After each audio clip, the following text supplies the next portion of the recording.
If you could talk to us and kind of describe from your perspective the arbitration process and what that was like to go through, to hear from the team, and if you think that your victory was any sort of validation.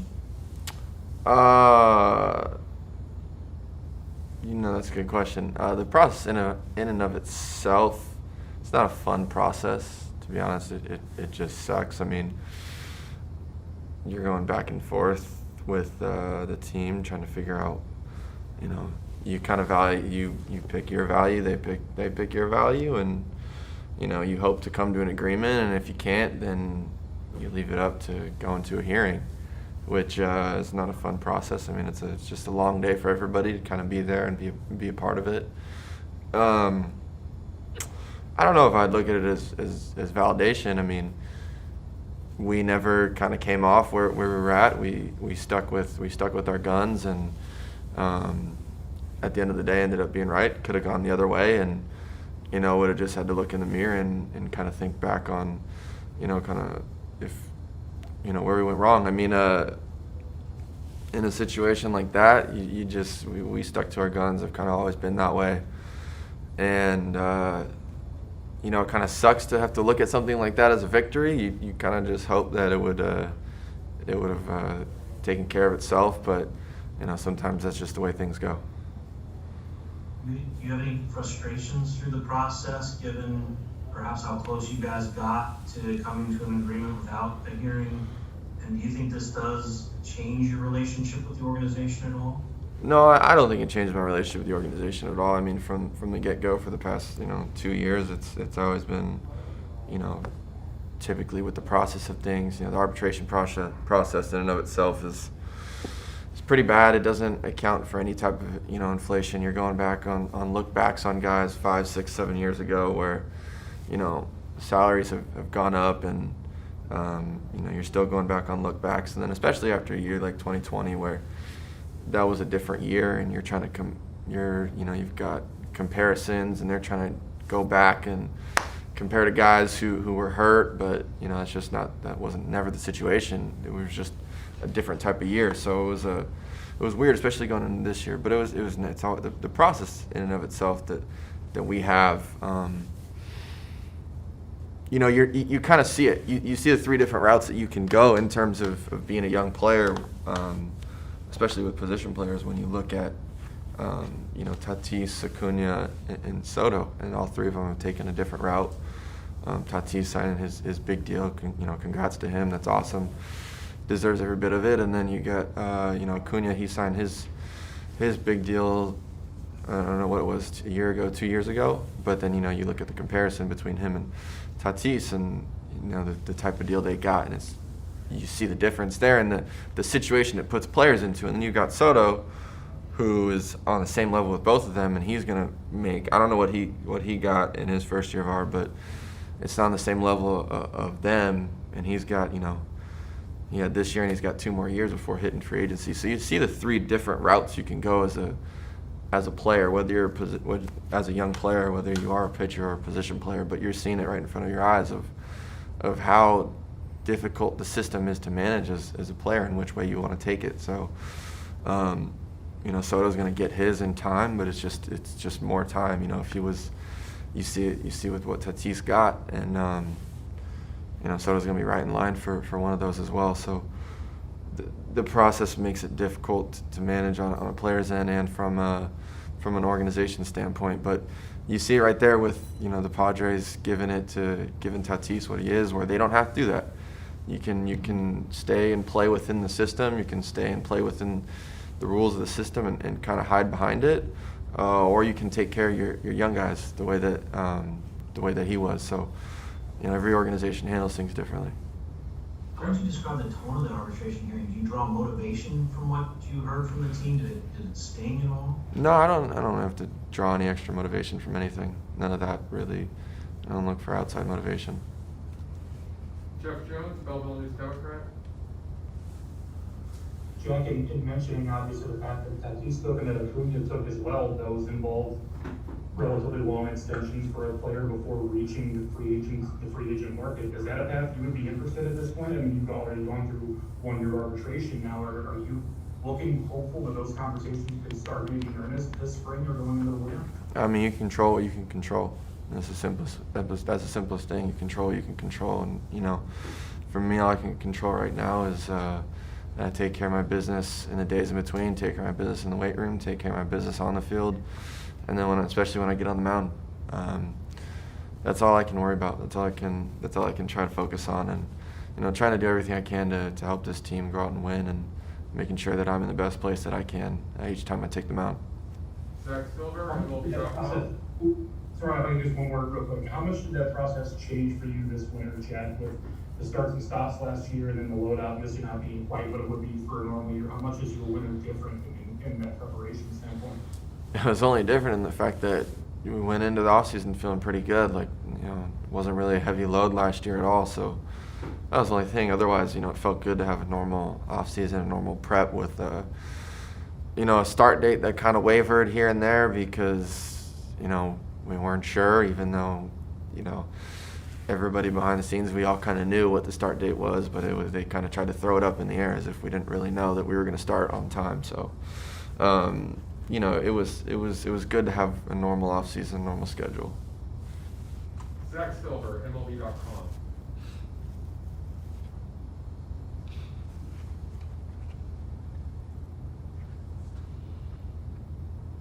Zach? He's coming.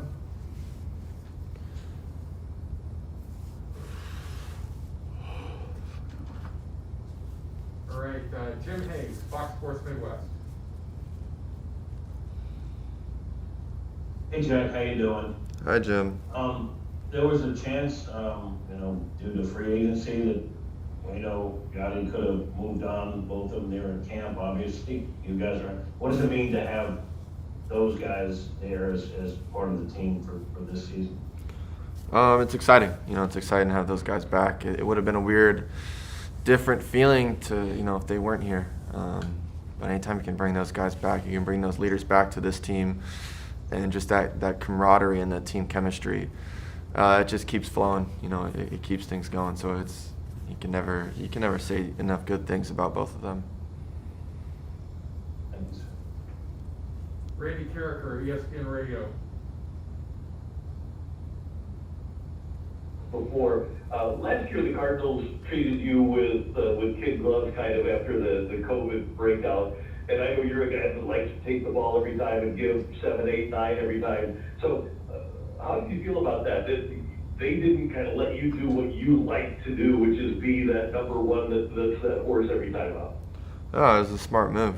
I mean, it was the smart move. It was a smart thing to do, and from a long-term perspective. I mean, I pitched game 1 and then didn't throw in a game again for a month, and it wasn't due to injury, wasn't due to COVID, but it may as well have been. I mean, we were basically shut down on and off for 15 days or so, I think is what the numbers were. So it would have been tough to try to come back, and they handled everybody kind of differently. They let Waino go out there, and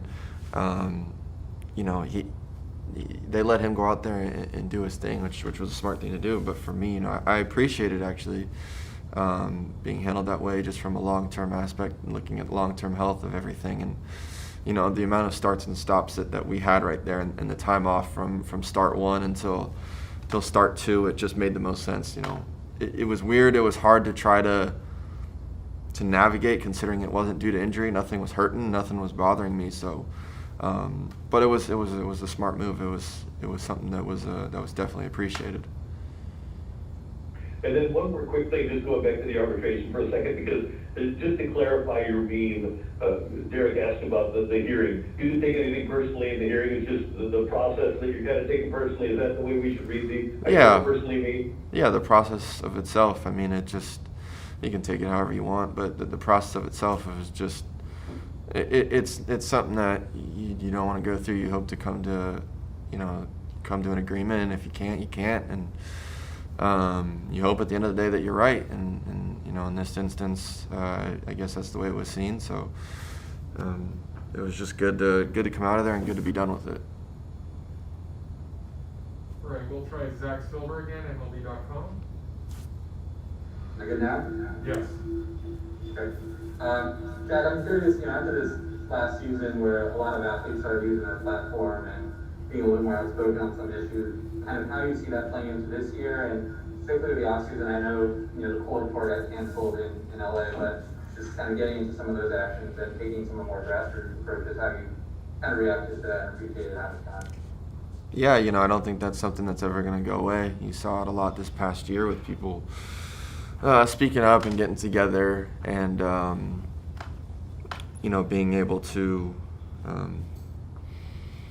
come together for things that, they believe in and want to push forward, whether in terms of, racial injustice or just equal opportunity for people. February is Black History Month, and then, continuing on, March is I think it's Women's Appreciation Month, but I know it's all directed towards women. So I'm hoping that you're going to see the same type of emphasis put on March as we have put on Black History Month, and the same thing with social injustice. So I'm hoping that you can kind of see the same thing going forward with athletes across all platforms, being able to push women forward the way that we have for Black History Month. Brian Walton, the Cardinal Nation. Jack, there's going to be a change in new labor agreement within the next year, hopefully. As you look at the potential changes there and the uncertainty that's associated with the rules that may govern contracts and arbitration in the future, do you prefer to remain more flexible in terms of your contract situation, given that unknowing environment ahead? Again, and use control, you can control. So right now, we're looking at this year, and we go out, take care of business, handle things the way that they should, handle things with this team, go out, try to win every single game, go out, try to win the whole damn thing, and then take care of everything else off the field after that.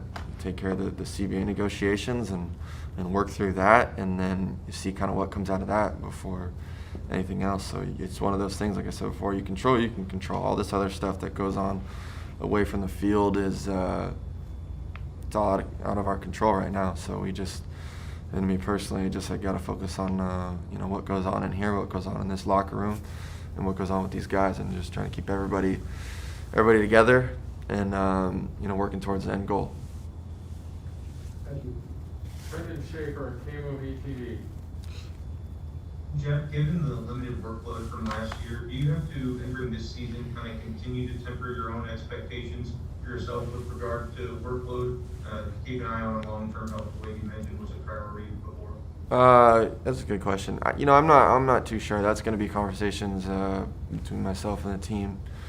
Ideally, we'd just like to go out there and treat it like a normal year, and we're just going to have to kind of see how things go throughout the season. But every year, every offseason, we prepare to throw 200 plus innings and get out there and make every single start, and to make every single start every 5 days. And so that's what the prep has been. That's what the prep work has been. That's what the prep work day in, day out has been for. It's not going to be to miss starts or have shortened starts. So that's all we're looking for. So we'll kind of, I guess that's going to be gauged as the year goes on. But in terms of everything else, the prep has been to approach it like a normal season. Derek Gould. Jack, I have two questions, if you'll permit me, and I promise one's a baseball one. The first one, it may go under this you control answer that you've given. Is it inevitable, do you think, given the paths that you mapped out for young players, that you try free agency? Do you just see that as an inevitability? I don't think anything's inevitable. That's saying that things are already determined. And if you think I've looked 2 years forward, then I don't think, like me, we stay in the present. We stay in the present moment of what's going on right now. That's something that's 2 years away. So for me to say yes, it's inevitable means that if I've even looked that far ahead. So no, not at all. We stay right here. We stay in this moment. And again, free agency, I can't control what happens at that point. Control right here. I can control this conversation. I don't know what the hell's going to happen right after this or what's going next, but that's all we can work on. Okay, and the baseball question, I promise. Did you feel at any point last year, maybe the playoff game as an example, that you were at your best, or did the schedule just kind of work against you getting to that point? I felt like it came around to it in the playoff game. I felt, kind of back to normal. But I think that, you can look at last year however you want it. For me, like I don't think my stuff was ever, perfect or the way I wanted it. I don't think I was as crisp or as sharp. Probably put a little bit too much on myself. Looking back at some of the outings I had, they were better than what I thought. And then next time out, I tried to go do too much. I'm not really going to look at the numbers in a 9 start span when we had a bunch of shortened starts just due to pitch count and trying to, prevent injury. So I'm not going to look at the numbers, but just based off feel, I think everything started to come together in that playoff start, and you kind of saw the way things went. So we're just going to try to carry that playoff start over into this year. Thank you. Randy Carter?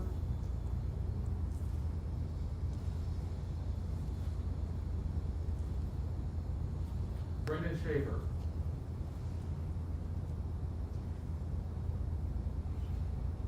Damn, guys. All right, do we have any more questions for Jack? Jack, just one more thing for me. This is Randy Carricker again.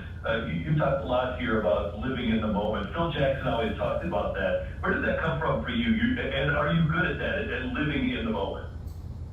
I mean, I think I've done a pretty good job up until this point. That just comes from conversations with different people that I've had. I came back to go 2 years ago, having conversations with Chris Carpenter. Talking about how easy it is, you get that time in between innings, you go on the mound and everything kind of slows down. It's a little bit easier to stay present and stay right there, and then you get that time in between where you go sit down in between innings and you can kind of look up and think about certain things. You can think about, after the game, you can think about, what do I got to do the rest of this game to put us in a position to win, instead of staying in that present moment, staying right there, staying focused in terms of, this pitch and executing the next pitch going forward. And that's all, again, that's all you control. So you can only control what happens in that moment. And, one of this off season, Alan Jager's a good friend of mine. He talked about, the breath, and he's like, the breath only occurs in that present. You can't breathe in the future, you can't breathe in the past. So he's like, all you can control is that little bit right then and there. So it's just conversations with people I've had, and it's something that, sticks with me. Jeff Jones? Hey, Jeff, you also pitched today. How'd that go? How'd that feel? How was day one of last for you? It was good. It was good to get a hitter in the box. Good, just good to have a hitter in the box and see how they reacted to certain things. Felt good. And just looking forward to